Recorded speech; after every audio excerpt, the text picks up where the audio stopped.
आज की वीडियो, जिसमें मैंने मैथ का सरगोदा बोर्ड का 2023 में जो बोर्ड एग्जाम आया है उसके सब्जेक्टिव पार्ट की क्वेश्चन नंबर 2 सॉल्व किया है, जिसमें सारे क्वेश्चंस जो हैं वो मैंने डिटेल में सॉल्व कर दिए हैं 1 to 9।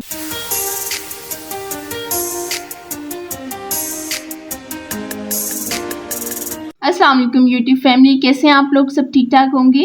आज की वीडियो में मैं पास्ट पेपर की सीरीज कर रही हूँ, ठीक है, जो मैंने इससे पहले भी एक वीडियो कवर कर चुकी हूँ। तो आज है उसका लेक्चर नंबर 2 और मैथ की क्लास 9th की बुक की पास्ट पेपर सोल्यूशन 2023 का पार्ट 2 है, ठीक है। स्क्रीन पे मैं यहाँ पे पेपर मेंशन कर रही हूँ।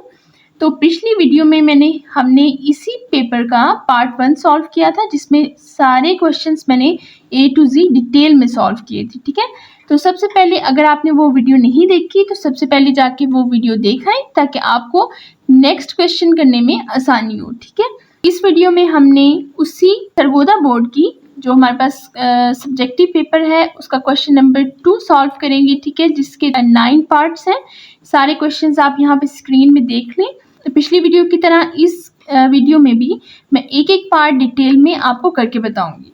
तो सबसे पहले हमारे पास क्वेश्चन नंबर 1 है, find HCF by factorization method, ठीक है। इसमें एक ये वैल्यू दी गई है और एक ये वैल्यू दी गई है। तो इस क्वेश्चन के लिए मैं ये क्वेश्चन दोबारा रिपीट नहीं करूँगी इस वीडियो में, क्योंकि ये मैंने ऑलरेडी कवर किया हुआ है क्वेश्चन, ठीक है। आप मेरी जहाँ चैनल पे जाएं वहाँ पे जाके देखें हाउ टू फाइंड HCF, ठीक है, by factorization method, by division method, सब कुछ मैंने बताया हुआ है।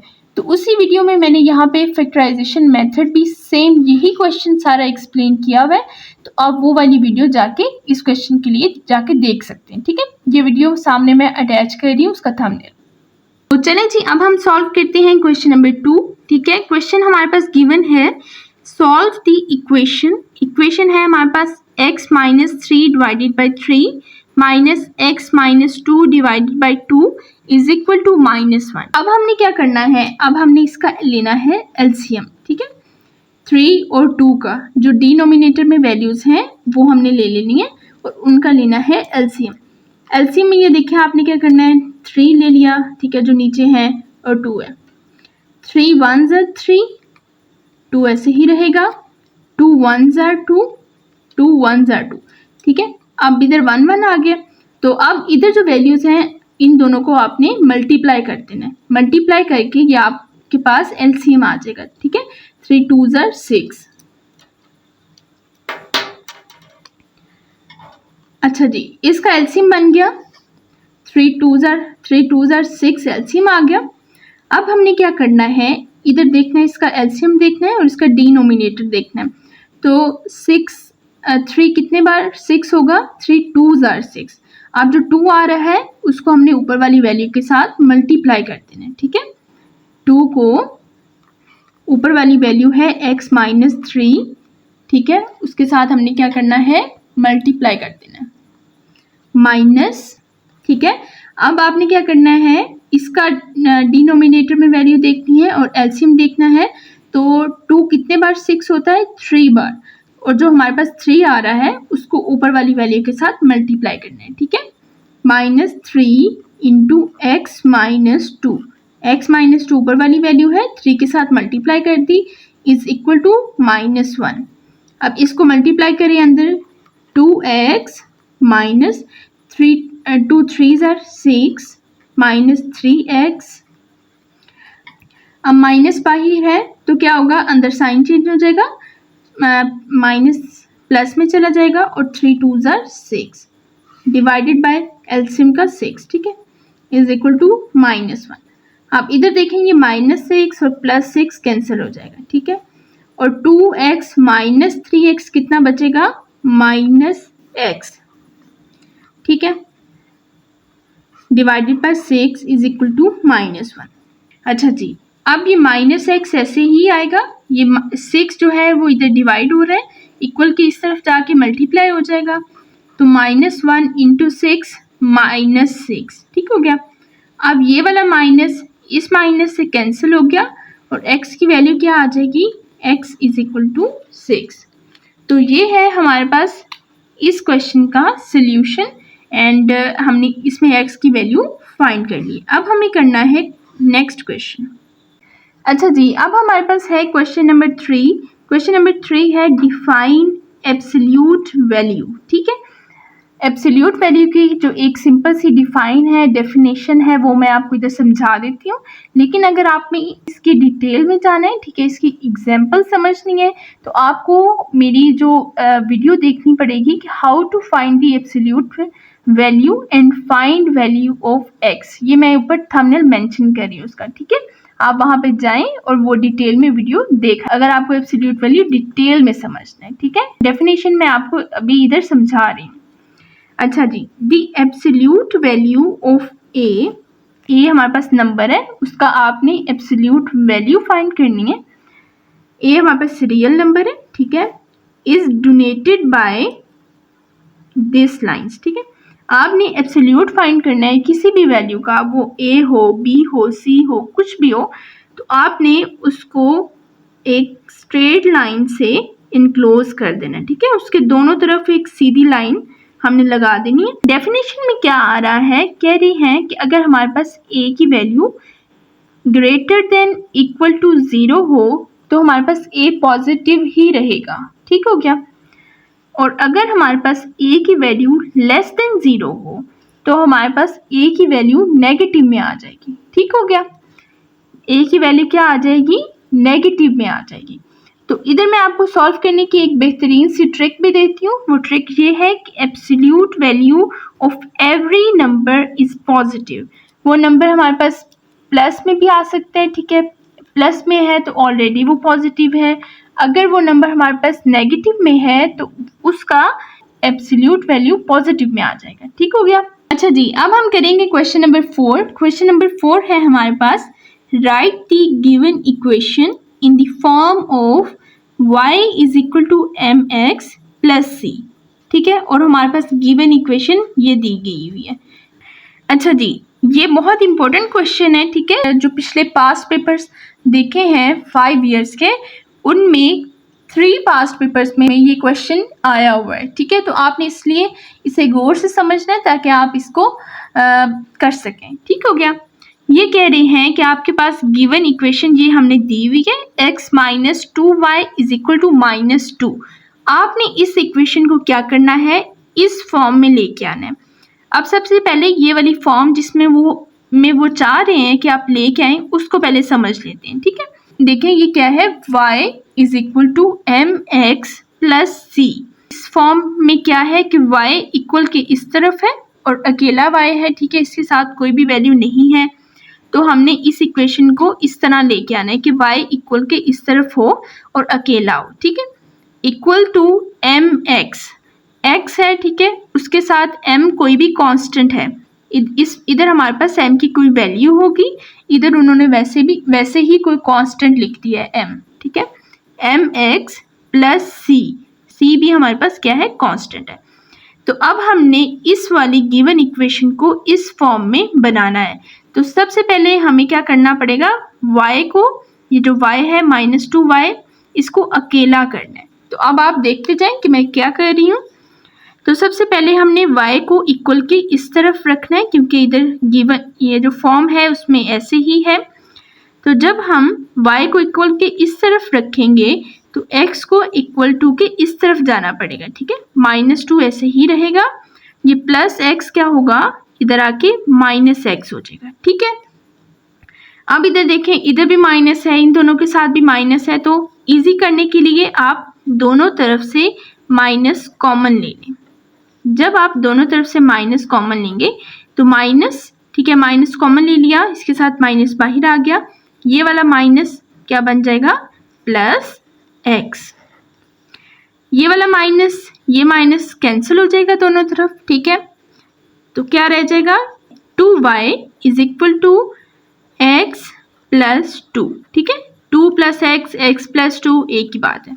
अच्छा जी, अब हमारे पास जो फॉर्म है उसमें क्या है कि y अकेला है, उसके साथ कोई भी कांस्टेंट नहीं है।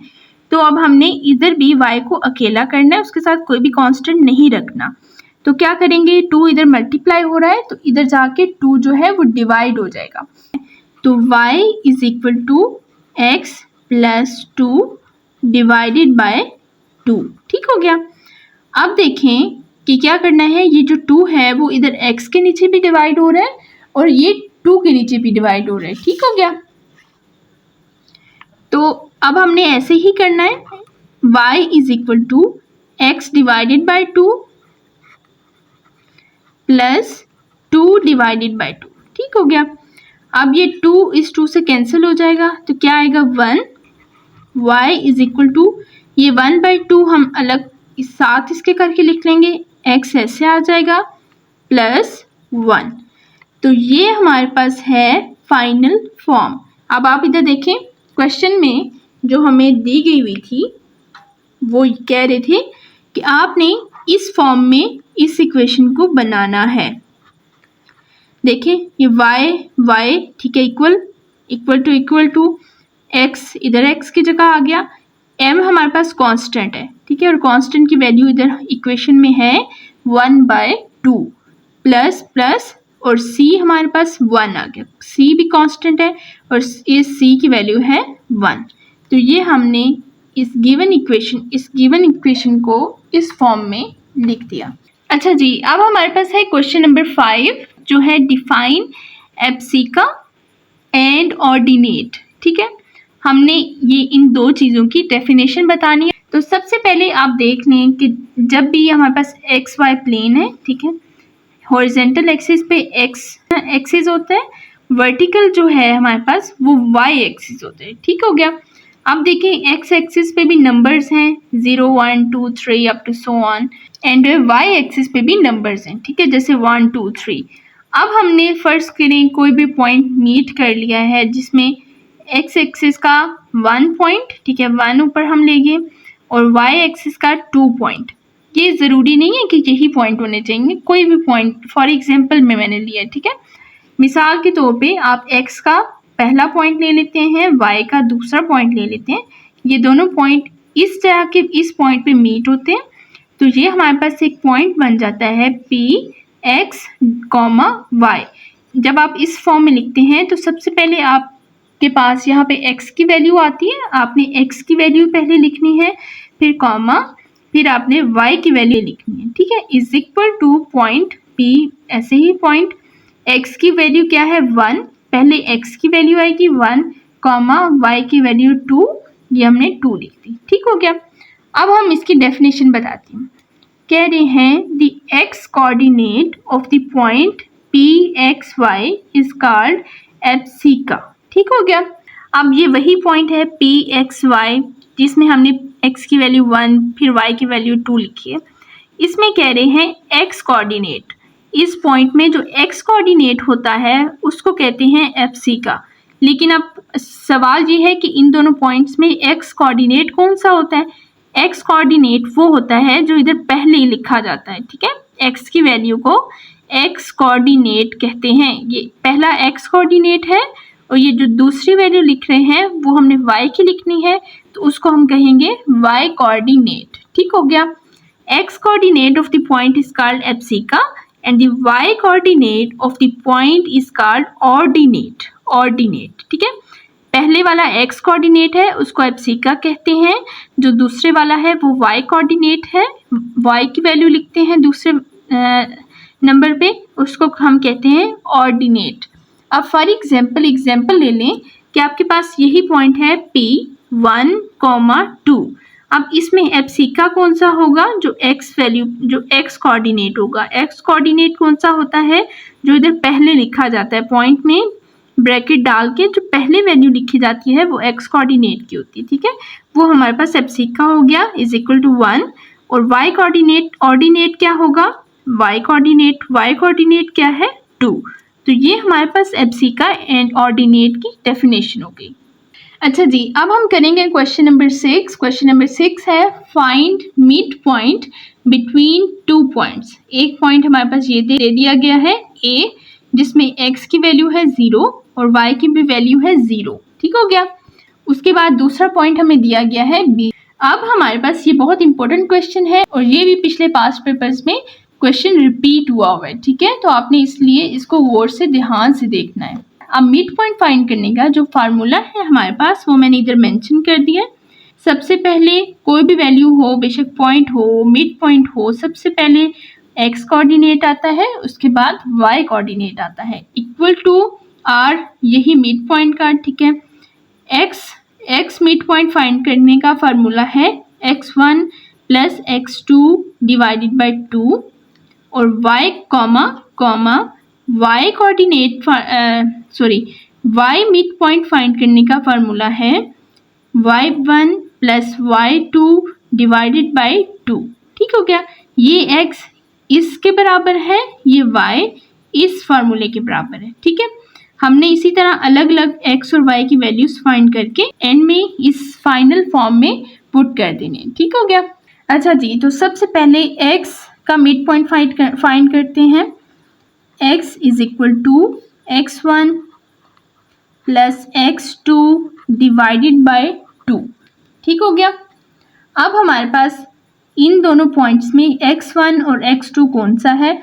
इस पॉइंट का पहला जो कोऑर्डिनेट है वो x कोऑर्डिनेट है, तो हम इसको कहते हैं x1, और इस पॉइंट का भी पहला कोऑर्डिनेट x कोऑर्डिनेट है, इसको कहते हैं x2। ठीक हो गया।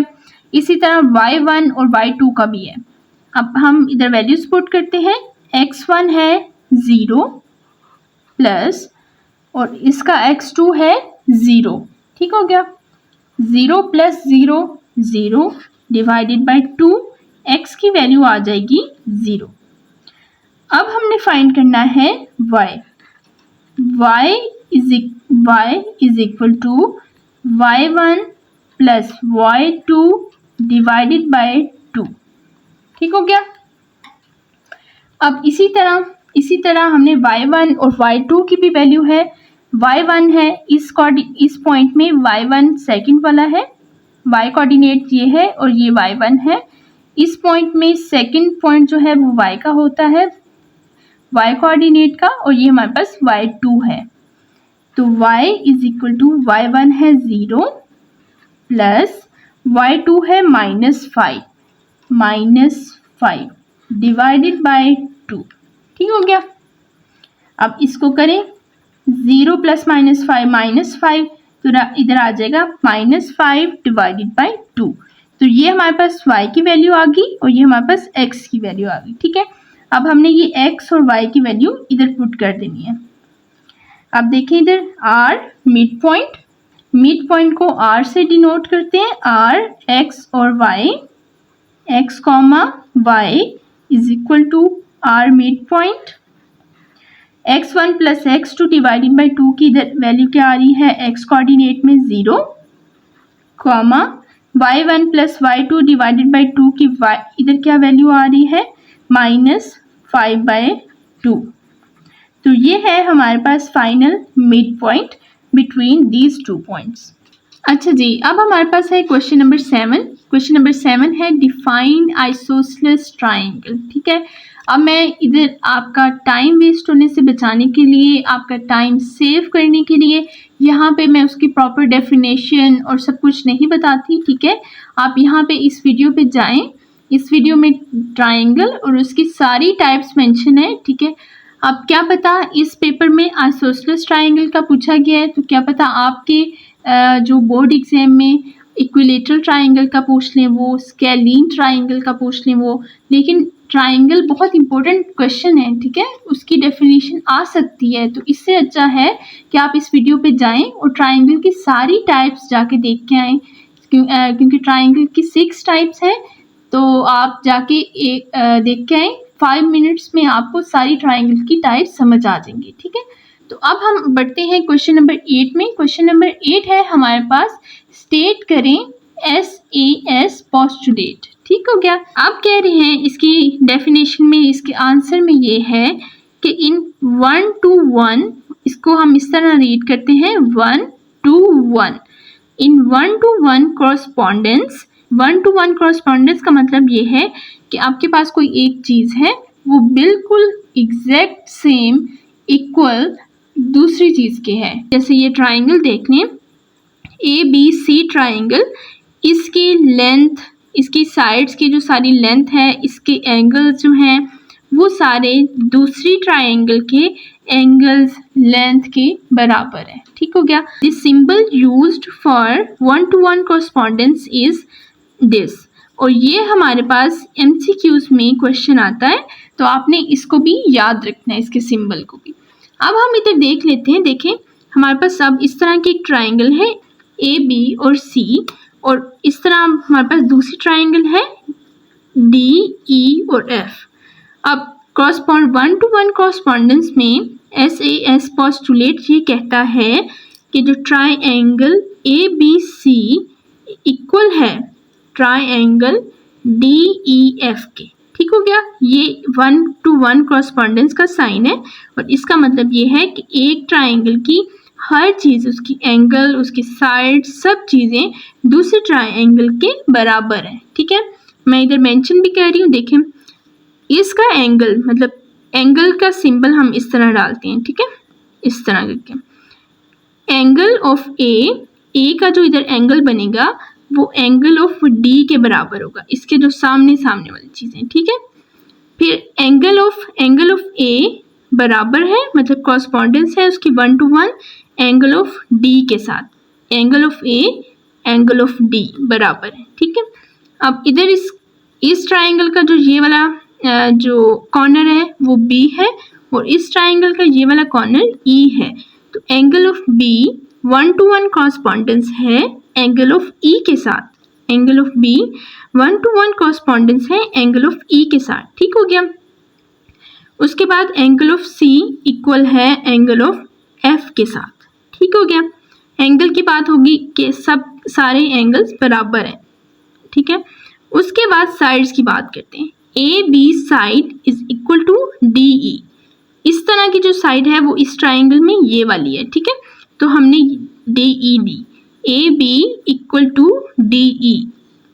ए B 1-to-1 correspondence D E. उसके बाद B C equal to E F. B C 1-to-1 correspondence E F. फिर C A equal to F D. C A 1-to-1 correspondence F D. तो ये हमारे पास है SAS पोस्टुलेट। अच्छा जी, अब हमारे पास है क्वेश्चन नंबर 9, जो क्वेश्चन नंबर 2 का लास्ट पार्ट है ये। इसमें हमें एक फिगर दी गई हुई है पैरेललोग्राम। वो हमारे पास क्या है, LMNP। LMNP पैरेललोग्राम दी गई हुई है। तो आपने क्या करना है, find value of M and N। आपने M और N की वैल्यू फाइंड करनी है। ठीक है, अब देखें इस पैरेललोग्राम की जो साइड्स हैं उस पे वैल्यूज दी गई हुई हैं। LM पे दिया गया है 8M - 4N, इस पे दिया गया है 4M + N, इस पे 8, इस पे 10।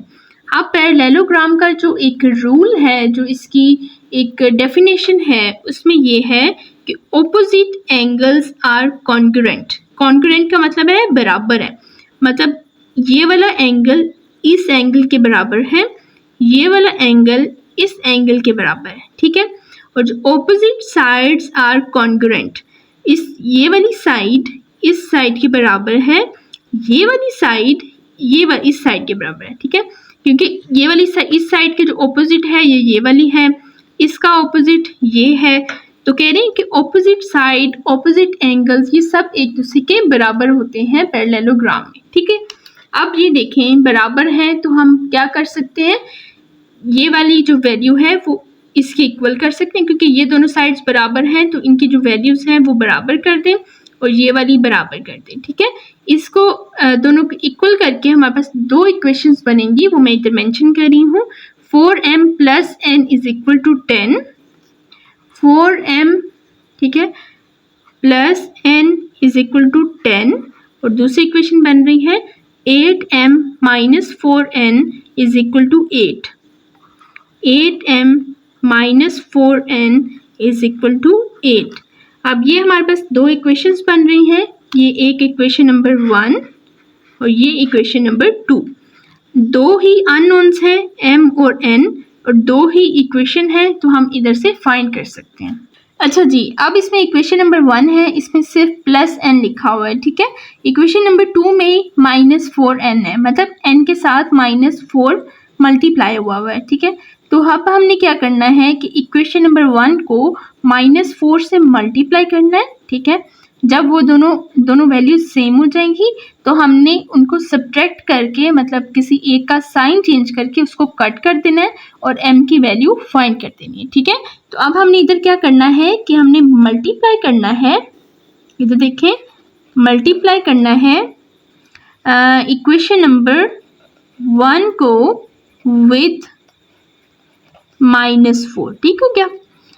अब देखें इधर 4m + n = 10, इसको जब हम -4 से मल्टीप्लाई करेंगे, 4m + n को भी -4 से मल्टीप्लाई कर दिया और 10 को भी -4 से मल्टीप्लाई कर देना है, ठीक है।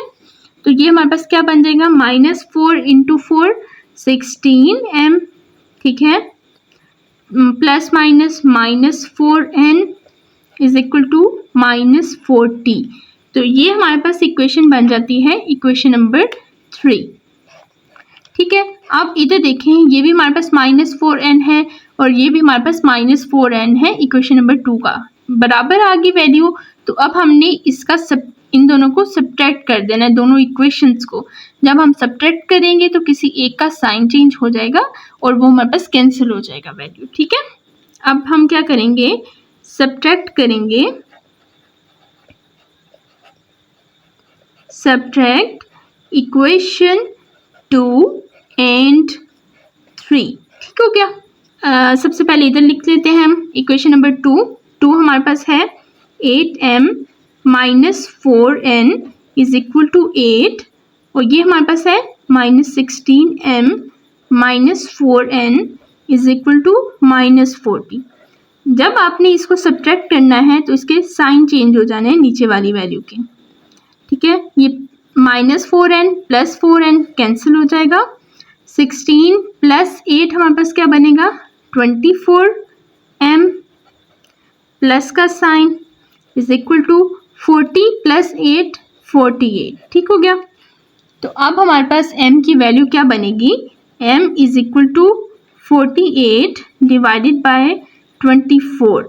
तो हमारे पास 24 1s are 24 and 24 2s are 48। तो हमारे पास जो फाइनल वैल्यू आती है वो m की 2 आती है, ठीक हो गया। अब हमने क्या करना है, m की वैल्यू को किसी भी एक इक्वेशन में 1 में पुट कर लें, 2 में पुट कर लें, 3 में पुट कर लें, किसी भी एक इक्वेशन में पुट करके आपने n की वैल्यू फाइंड कर लेनी है। तो अब मैं इधर पुट कर रही हूँ इक्वेशन नंबर 2 में, पुट वैल्यू ऑफ m, ठीक है, value of m in equation number 2। Equation number 2 है हमारे पास 8m - 4n = 8, ये वाली इक्वेशन, ठीक है। अब m की वैल्यू क्या है, 2, तो 8 × m की जगह 2 लिख दिया, -4n = 8, 8 2s are 16, ठीक है, -4n = 8, -4n ऐसे ही रहेगा, = 8 - 16 -4n = ठीक है 8 - 16 -8। अब n इधर ही रहेगा, -8, ये -4 मल्टीप्लाई हो रहा है, डिवाइड हो जाएगा इधर आके, माइनस माइनस से cancel, 4 1s are 4 4 2s are 8। तो हमारे पास n की वैल्यू क्या बनती है, 2। तो thank you so much for watching this video and if you like my video please like, share and subscribe my channel for more informative videos and for more past paper series. So Allah Hafiz.